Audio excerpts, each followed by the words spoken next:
Well, good morning, good afternoon. And good evening. Yeah, there we go. We're back at it again. Chasin Birdies, thanks a lot for listening. How you been, buddy? Been good. I can't tell you how excited I am.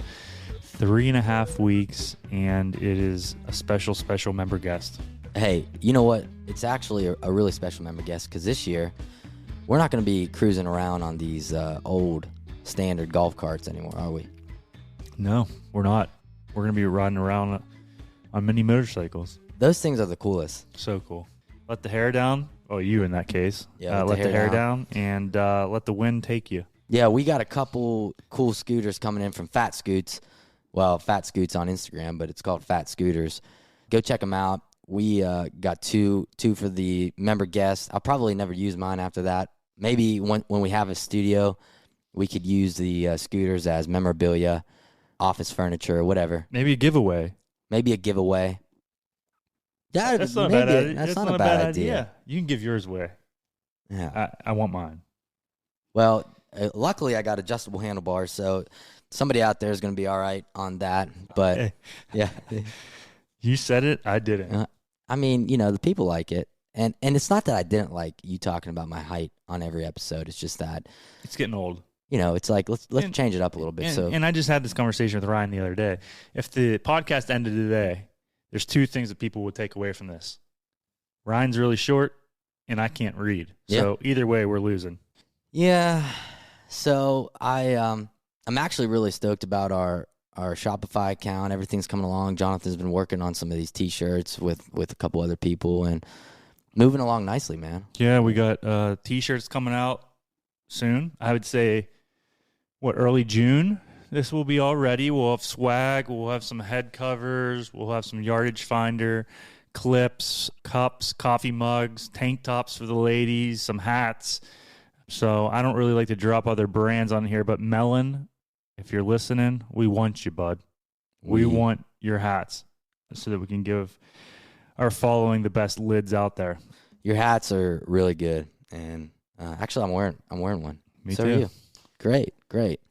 Speaking of good hats, I think it's essential that, especially for these guys, in let's shift the talk over to our next guest in the NHL.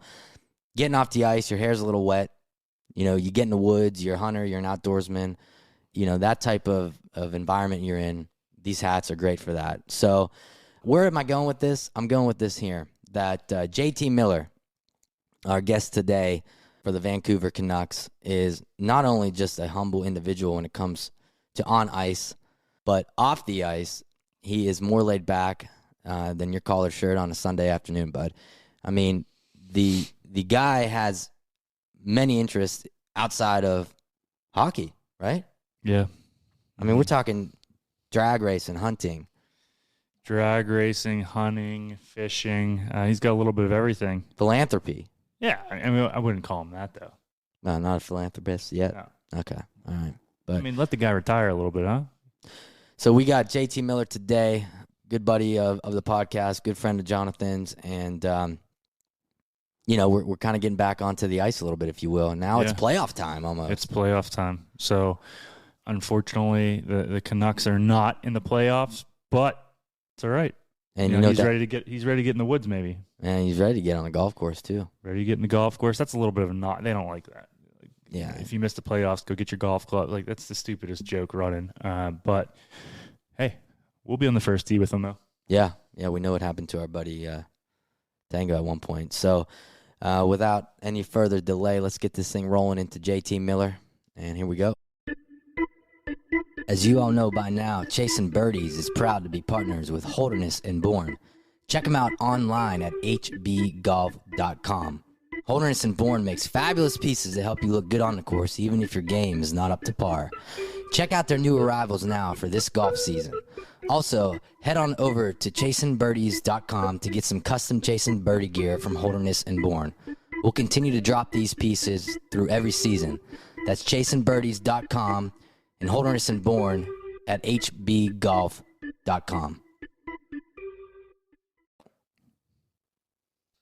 All right, so we have this special guest today. First rounder in the 2011 NHL draft. Out of Ohio, surprisingly. I thought he was a Pittsburgh boy, but I guess he is now. JT Miller. JT, how are you, my man? I'm well. Thanks for having me, guys. I appreciate it. Dude, we are glad to have you on the show today. Heard a lot of good things about you, man, from my boy here on the right. Yeah, he's too nice though. You know, he's really not that nice to me in person. Yeah, well, he's a great guy. He's got a great heart. One thing about Jonathan is he knows everybody. So it's like almost internally, I feel like I know people just because they know Jonathan. It's like, oh, you're boys with Jonathan? Yeah. So you're boys with me. Okay, cool. So that's kind of how it works in this little vicious circle we have. But no, I appreciate you coming on here. Yeah, so you're up in Vancouver right now playing for the Canucks. And how you liking life up there? It's crazy, man. This has been a hell of a year, obviously, for everybody. But, our schedule's super busy. We love it in Vancouver. Super nice here right now. It's not raining currently. It rains a lot here. So when it's nice out, it's about as good as it gets. But with our schedule this year, we're playing almost every other day. And then coming home, I got 2 kids under 3, and it's crazy. It's craziness. Everything is flying by, that's for sure. But no, we're enjoying it. We've had a lot of home time with the updated NHL schedule and divisions and all that stuff. Now I've actually had quite a bit of time at home, and I know that there's been a lot of negative, but just from this last year, but it's a positive side. I get to spend a lot of time with my little kids. So right, and that's awesome. This is the important age to be around them, and that's the crazy thing right now with you guys only playing Canadian teams. That has to be so different. Oh, it's weird. We played 6 other teams for I think we play Edmonton and Calgary 10 times, and then the other 4 Canadian teams we play them 9. So it's been a little insane. Wow, it's like playing golf every day with Barkowski and Tangradi, huh? Yeah. I don't know if I could actually play golf with those 2 every day. I'd blow my head off, but no, it's not. It's like it's not a playoff atmosphere when it comes to the fans, obviously, but it's like a playoff game every game because you know exactly what you're going to get from the other team. It's like you've already known you see them so many times. It's weird. It's not a lot of space out there right now. And then you add on to the blood boiling over from game to game. I mean, if you're playing the same team 2 nights in a row, or even 3 nights in a row, it can get pretty chippy out there. So yeah, I mean, no doubt, there's tons of that. But to be honest with you, everybody's kind of understanding that this isn't anybody's ideal world of hockey they want to be living in right now. So it's nothing like a playoff battle when it comes to that 7 games of 4 to 7 games of, like you just said, just a lot of shit talking, a lot of people, a lot of hatred. It kind of gets like that, but everybody's on the same page if we're talking honestly. It's like, oh man, it's like there's nobody in the stands. It's a weird thing. That has to be so weird. I mean, we have mutual friends, and some of them are, they have fans there, 3,000, 4,000 fans, and you even talk to people that are going to the games, and they love it because, number one, you can hear everything that's going on the ice right now, which it could be a good thing or a bad thing. I don't know. But it's so weird to watch it on TV. I mean, with no fans around. It's just weird. The weird part is the fake people they have sitting in the stands. Yeah. It's a little creepy. Yeah, it's a little weird. With the stands being empty, that does not help me at all because I am loud and proud, if you will, with the F-bombs. So yeah, you're an emotional player. It's like that on the golf course with you too. Yeah, that's it. I get picked up a lot out there, and it's amazing when there's nobody in the building how much more you pick up, and it's like people all of a sudden think, "Oh man, you're an angry guy." It's like, no, I'm always angry. Yeah, right. Just whether you can hear it or not. Well, the hot mic isn't doing anybody justice now with what happened last week, but we will not dive into that. So you got drafted by the Rangers, unbelievable city, some good golf courses there. Then you went over to Tampa and then Vancouver. So 3 different cities, 3 great cities. Tell us a little bit about your time in New York. The golf there is out of this world, for one. Oh, no doubt. I feel like I was so spoiled there. I mean, spoiled there in many ways. Obviously, you have the city surrounding you, the love they have, the love and hate they have for their players. A lot of true blue guys that have been going to fans or going to games as fans since they were little kids there. I love the passion that the New York crowd has. And, on a golf standpoint, man, we got to play some unbelievable tracks while we were out there. Like, we did a Hamptons trip. I got to go out and, I'm fortunate to be good friends with a couple people over at Wingfoot. So, I feel like we were spoiled out there. So, I miss it. That's for sure.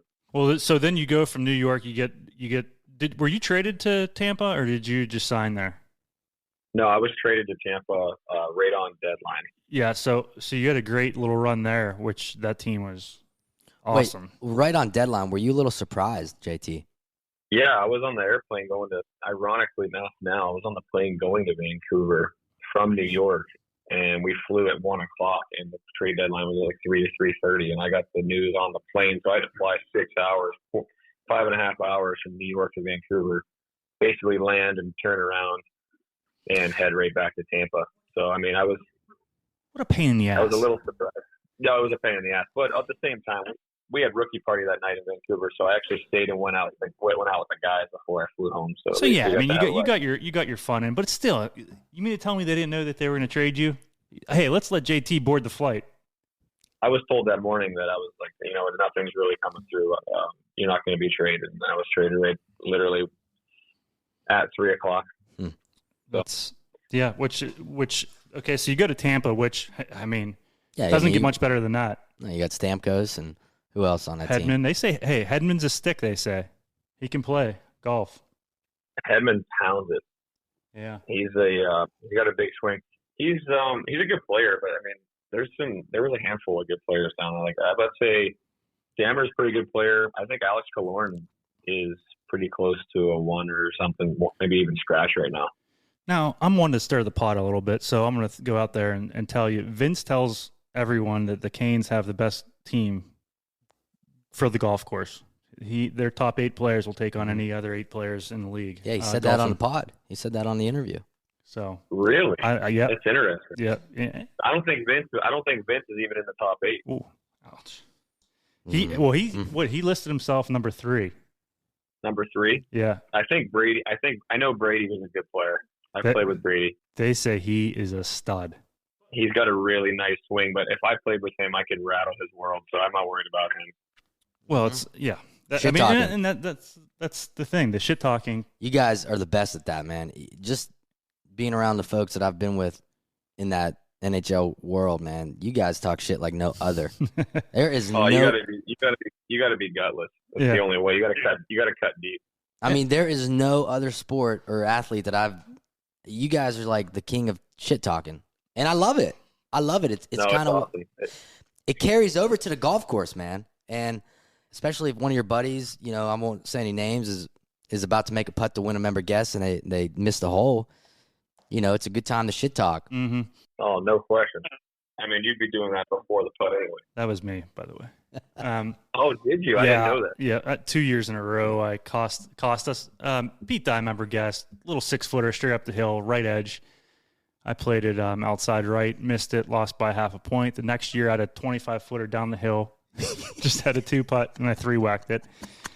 But the third year we won. So, JT, it doesn't matter. It's hard breaking 6-footers all year, and then you got to finally make them. Right. Exactly. Well, yeah, when you play with those guys that give them away all the time, when it matters, it hurts. Mm-hmm. I joined Sewickley Heights. I don't know if you knew that. Yeah, so I heard that from Vince that you joined Sewickley Heights. You both are going to be there. I love that place. Mm-hmm. Oh, I do too. I played it one time. I kept my membership at Montour. I love the guys there. I have no reason to. I wasn't leaving. I just wanted to. I moved. So I'm off 79 in kind of Morndale area. So I need somewhere closer to home. Just a little. I'm right by Vince's new place too. So yeah. So I just I played it one time and I was like, oh, man, this is a fantastic golf course. And I hear nothing but good things, good people there, and I'm looking forward to it. Yeah. Well, we just had Merrill Hodge on, who played for the Steelers for a long time, and he's a member there too, and he said the same thing. Yeah. Oh, nice. Yeah, I didn't know that. That's cool. Yeah. So he's out there, and the track's unbelievable. Montour's it's great for your family. Montour has all the amenities for your family. It's perfect. But Sewickley's a little different. It's a little more golf. Now back to Tampa. I had the chance. Have you played Old Memorial? No, I hear nothing but things. The schedule never really aligned. But, no, I didn't get a chance to go out to play. I went down and played. Was it Isleworth, the Tigers course? Oh yeah. Got to play Isleworth. We played Doral, the Blue Monster. A couple other ones. I didn't get to play. We were going to go play. Well, they played the Valspar. Innisbrook, I think. Yeah, Innisbrook. Mm-hmm.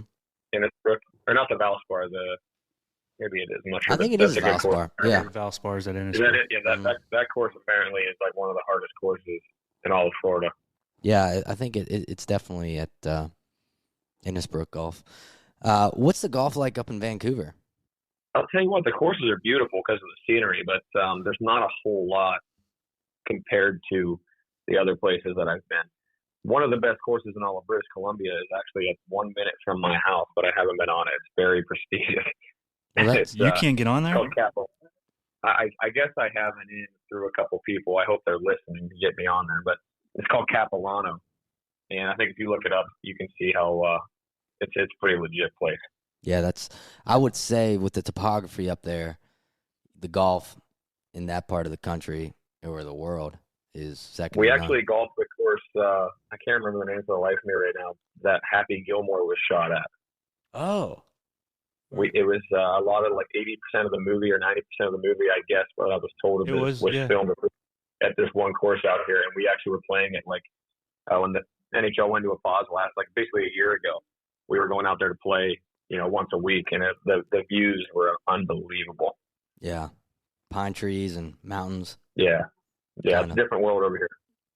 Florida golf, though, I mean, so obviously you come back to Pittsburgh in the off season, but getting back briefly to your little stint there, I mean, there's a lot of good golf in Florida. We all flock there at certain points in time just because of the weather, but it's a different type with the Bermuda and whatnot. And for a guy like you, JT, you're carrying right now a pretty low handicap. Are we at a 0.1 index?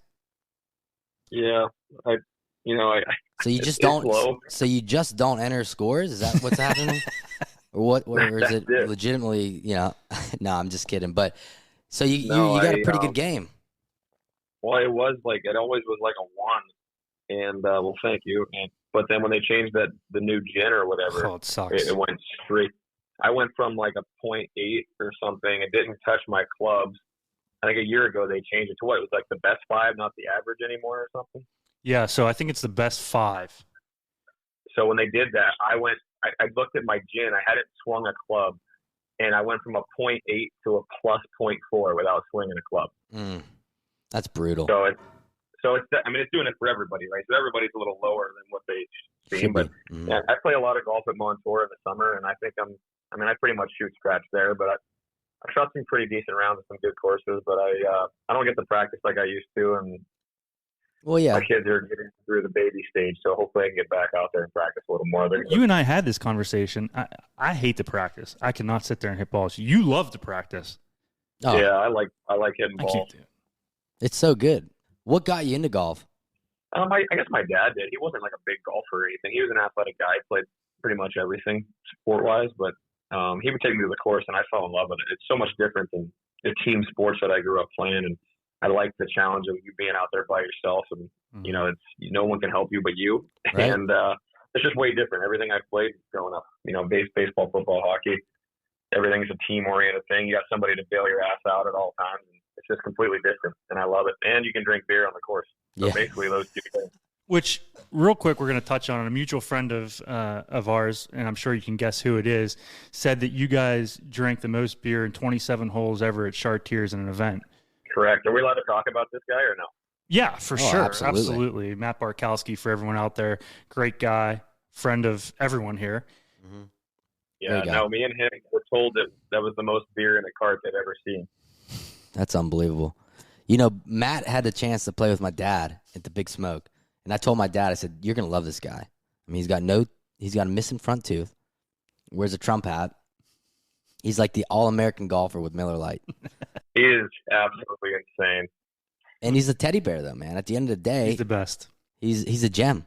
Yeah, he's a good dude. He's got a lot of good buddies around the league, and we have a lot of mutual friends that we play with because he was in Vancouver. So I'm actually really good friends with some of his really good friends out here. That makes the banter really fun when we both know we're talking about the same guy. So, well, and he said because I actually texted him today. I said, give me some inside info right now on JT, and he said, well, he's the longest driver of the ball west of the Mississippi.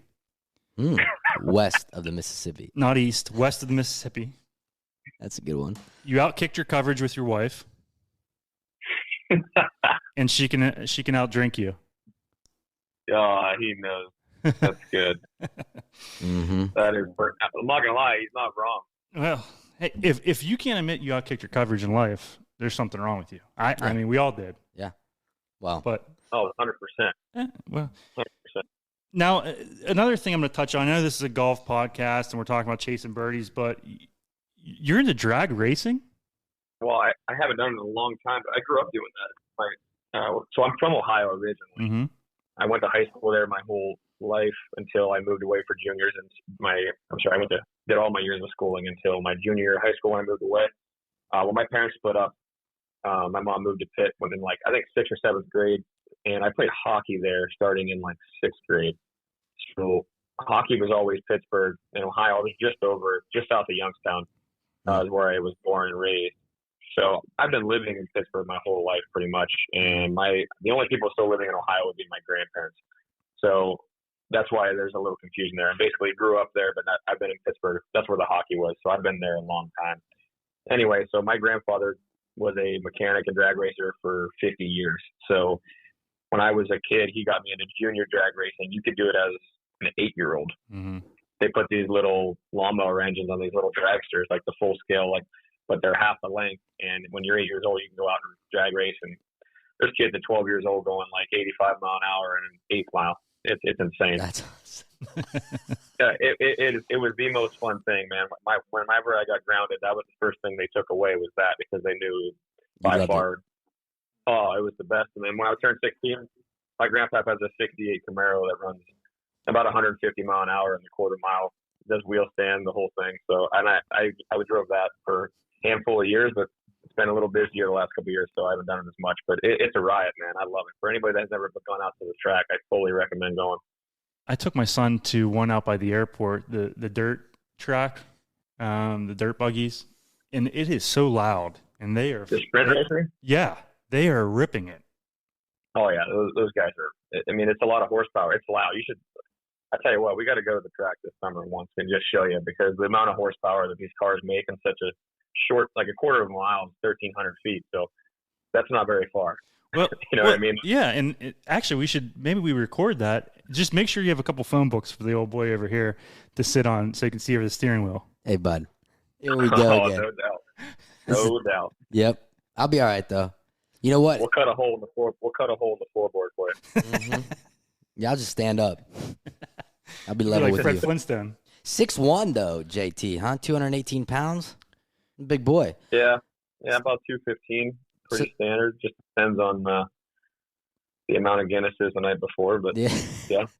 Guinness, man. Vince was another Guinness guy. Yeah, it's his favorite beer. So you're on the ice, man. I would say that when you start talking smack, you're not scared to throw down. I don't like doing it. I understand that. I probably do that once a year, but I don't really talk a lot of shit anymore, because I find that it comes to bite you in the ass more than not.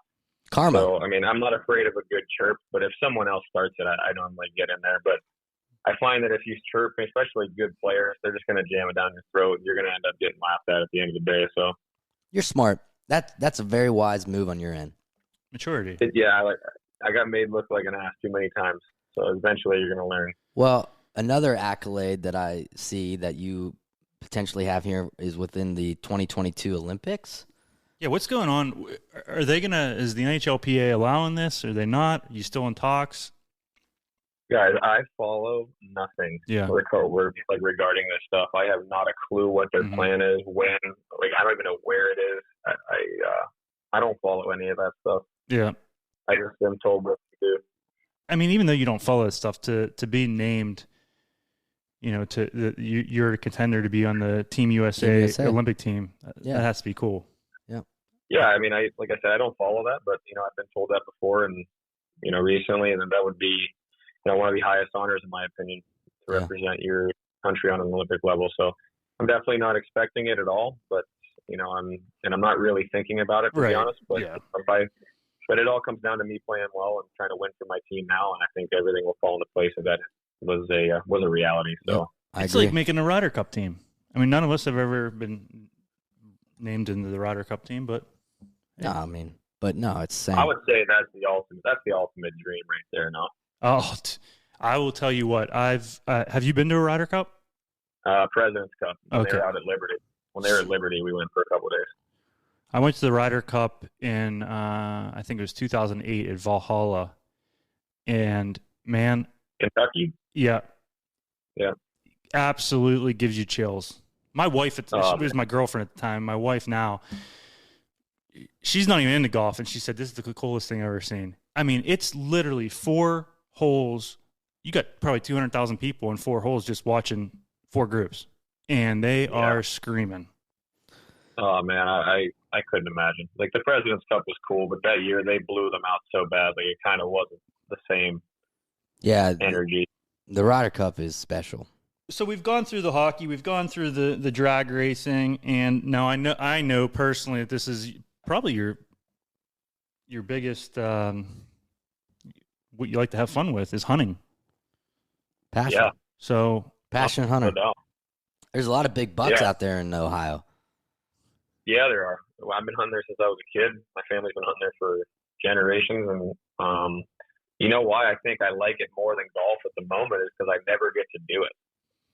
This last year, it was the first time that I've been able to hunt basically in the rut in like the prime time season for hunting in the fall since I was a little kid, since I moved away. I think it might have been like 12 years or something like that. So yeah, hockey gets in the way. Hockey gets in the way. And you know what? I hunted a little bit in New York. There was good hunting out there. I knew some guys that took me out. And there's amazing hunting in Vancouver, but it's different. Like, you got to spend a day or two. You got to travel. You got to hike in the mountains. It's a different animal out here. Yeah. But yeah, I love it. Just bow hunting. You know, I don't do a lot of gun hunting, but this last year I probably spent close to 100 hours in a tree stand this fall. That's so awesome. It was, oh man, it was so good to be back and sitting in. I have some land out over in Ohio, besides some farms that we've been allowed to hunt for years. But I actually have my own 30 acres that we hunt, and tree stands everywhere. We have cameras up. You know, we have our own little camera for the tree to record kill shots and stuff. It's definitely probably my ultimate passion. When I'm done playing, that's going to be, you know, probably like I said, my passion for years to come. Get a little hunting show going.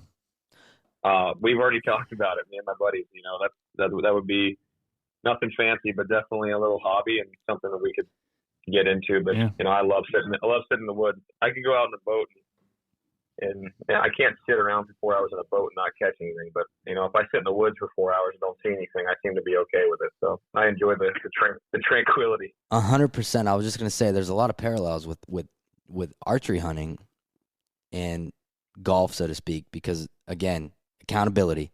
I mean, you got to be able to shoot that arrow. I've archery hunted. I like to archery hunt. Yeah. I like sitting in a tree stand and not having anybody talking to me.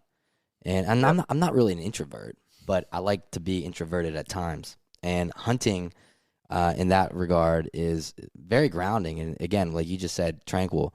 But you have to be precise. You know, you have to know the yardage in terms of how far, what, you know, fiber optic are you using in terms of the distance that the deer is. And, you know, it has a lot of parallels to golf. And then the hang. I mean, I'm sure your buddies, you love sitting around afterwards, you know, gutting a deer, maybe not, drinking beer. Oh, that's it, man. Our hunting camp's the best. Yeah, that's awesome. That's awesome. And that's kind of like what we always talk about with the hang at the golf course, because everyone, you know, there's another aspect of golf that I feel that gets completely overlooked, and it's what happens after a round of golf is over. And typically, you know, like for Jonathan, if he's playing golf with me at peak tide, he's got to roll home. He's got an hour and a half drive. He's got 2 kids. But when you go on a golf trip, the hang is so much, it's amplified because you don't have anywhere to go. You don't have anything to do. So you sit around, you talk about your round of the day, you know, kind of, hey, on 15, you know, I 3-putted, you know, you sometimes 4-putt. But but that the hang aspect of it, man, with golf, it's a good time for the boys to just camaraderie, and that's why we gamble love a little bit, drink, What it's all about. smoke cigars if you're me. Yeah. That's it. Because at the end of the day, man, we don't know when our time's up. You don't. No. And I think, you know, same thing with hockey, same thing with golf, archery. Again, it goes all back to chasing birdies. You're chasing a birdie in archery. You want the next big buck. Mm-hmm. You want 40 goals. You're chasing the next big thing in life. So now you went to good old West Virginia last summer with your lovely wife and some friends, and you got to play the Greenbrier Sporting Club. Tell us about it. What'd you think? Oh, it was fantastic. I know a guy there that hooked me up, believe it or not. And, we had a blast. It was, thank you again, by the way. We had an awesome time. I don't know what they loved that. The dinner on the hill. What was the name of the restaurant? The Summit. The Summit, man. Yeah. That place is awesome. That's something we talk about all the time. I'm glad you enjoyed it. Yeah, and it was awesome. But like the Sporting Club, man, that's a special place. Just sitting down in the valley there, and you feel like you got dropped on another planet a little bit. Mm-hmm. But the course was so pristine and just in perfect shape. We had a blast. We were so hungover for that round, and it was sobering to say the least when you got out there taking in the views. And obviously, we played it from the tip, so we had a hell of a day. Well, the views there. I mean, that tee shot on 16, that par 5 with the water down the right hand side, is incredible. It is. It's the whole place. The huge drop off the tee. Yeah. Just the whole place is so good. I mean, everything at the Greenbrier is good. Yeah, what you were just talking about, that restaurant up there, the Summit. I mean, it's the views, the way they got the fire going. You especially, and you're a little rustic type guy. I can see the wood burning. I love it. What can you not love about it? No, exactly. If you're in a bad mood, at that place, you got some problems. No, it is. It's an incredible place, and actually the Old White. I get a lot of people that say, the Old White's overrated, whatnot. Man, I don't think it's overrated at all. I think the Old White is a very challenging, very well laid out golf course. It's not flashy, I guess would be a good way to put it, but it's every bit demanding as any other course that is flashy. Like an Oakmont or Firestone, for example. But the Old White's a great course. Did you play the Old White, or did you just play the Snead? Oh yeah. Okay. No, I played the Old White. Yeah. I probably played that 6 times now. I love it. I think, like you said, it's laid right in front of you. Yep. If you hit the ball well, you score good. Yeah. You don't. It's punishing. I like playing places from far back because I like it. I like to test. I like to see it how the guys close to how the guys on TV are looking at it when they're there. So I think it's a perfect test there. I love it. When you get back for the off season, obviously I'll invite myself up to Swickley Heights, but you also have an open invite down here in Morgantown. We'll play Pikewood National and maybe mosey on down to Pete Dye. But I don't think you were with us last year at Pikewood. No, he turned it down. Oh, okay. So you Yeah, I did. I had a date night with my wife that I would have rather done than go there. Priorities. I get it. So you got an open invite, JT, that. And I think you'll love it because you're an outdoorsman. You are in the middle of the woods and playing plush golf. I mean, can't beat it. And we can get some cold ones going. I appreciate that. And obviously it's no parallel, but you're more than welcome to come and play with us whenever. Yeah, I appreciate that, man.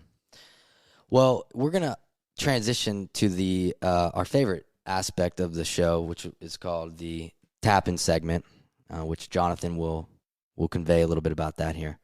44 Concierge is the premier concierge company for professional athletes, started by current NHL vet Nate Thompson. 44 makes sure that all the moving parts of an athlete's life are organized and handled. So you just worry about scoring the winning goal or draining that birdie putt. 44 makes sure their athletes enjoy more and worry less. Check them out at 44concierge.com. And funny enough, you are a 44 Concierge athlete. Yes, I am. What we're going to do here is I'm going to say a few words. You just tell us what comes to mind first. Pretty simple. Want it to be fun. All right, driver or putter? Driver. Well, he is the longest west of the Mississippi, so. What driver are you hitting there, JT?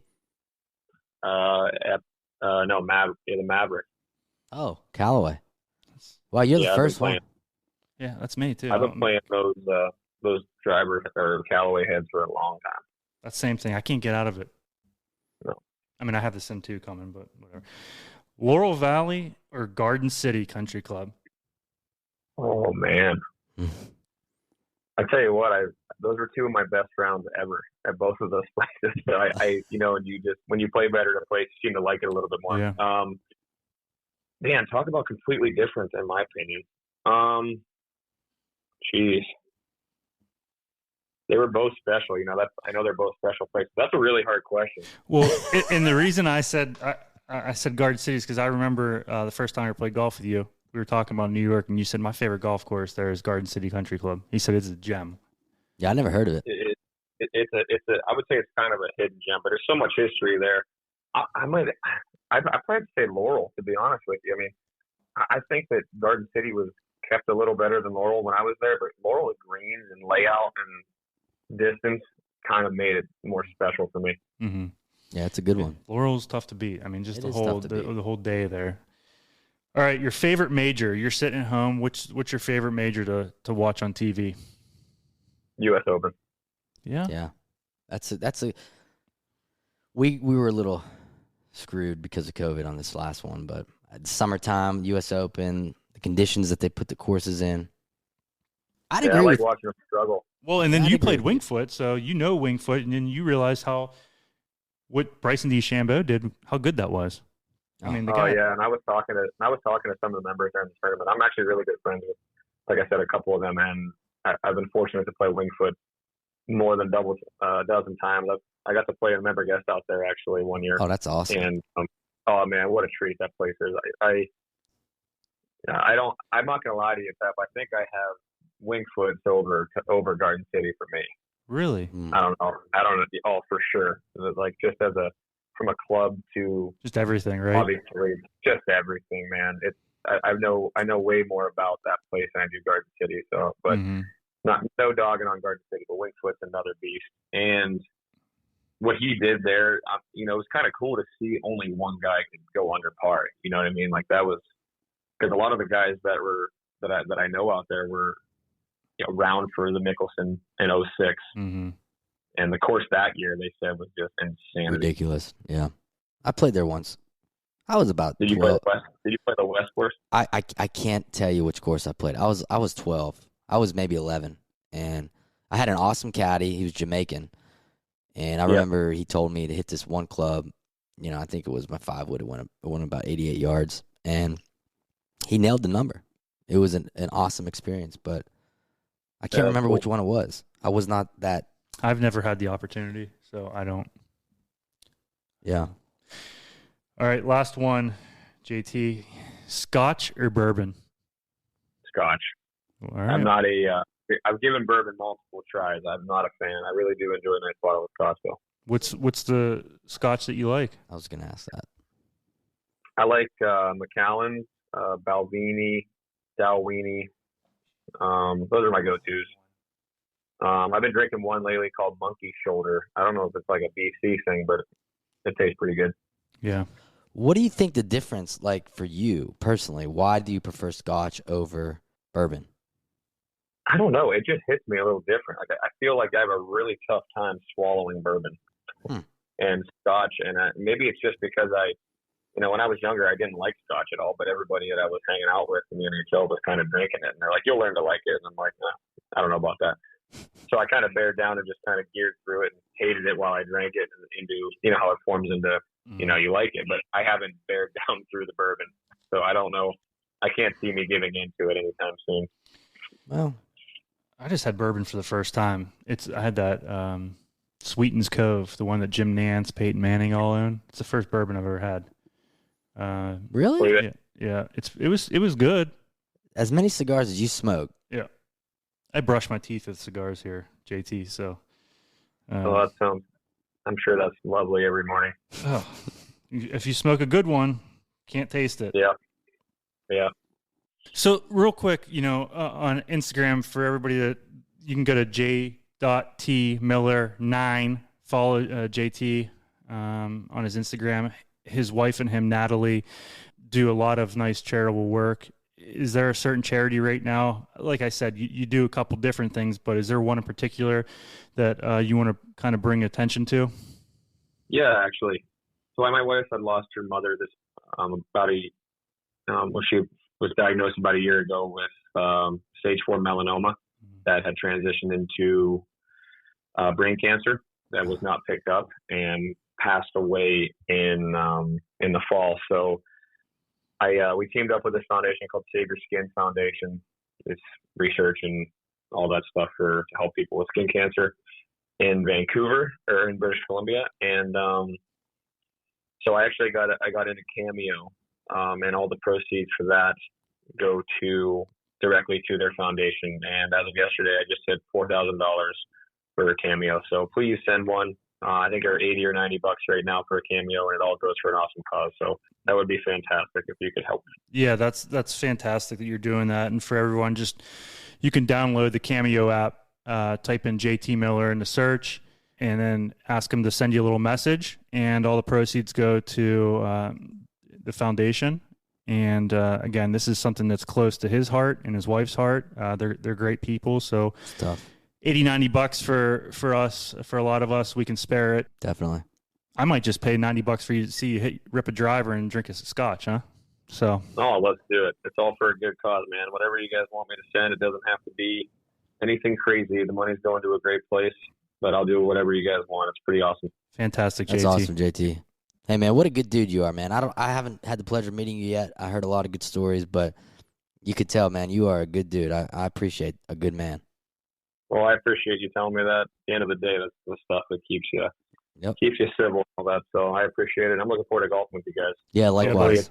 Hopefully it's later than not, but yeah, we'll see what happens. Exactly. We'll be here in June and July, so hopefully it's then we see you. Yep. Beauty. All right. Hey, JT, thanks so much, man. Thank you so much, JT. We'll talk to you soon. Anytime. Thanks. That was an awesome interview with my man, huh? That was a good interview. JT enjoys many things in life, and he does them all well. So it's fun to chat with him, and hopefully he has a good summer pegging it up. And it's good, man. He's a family man. And yeah, he's a big family man. And I think that's important. Yeah. Especially when you get to that level, to be grounded in that regard. But don't forget to go check out saveyourskin.ca. It's a very special organization that's close to JT's family's heart. Please go over there. Any donation will help them out, and make sure you check them out on Cameo.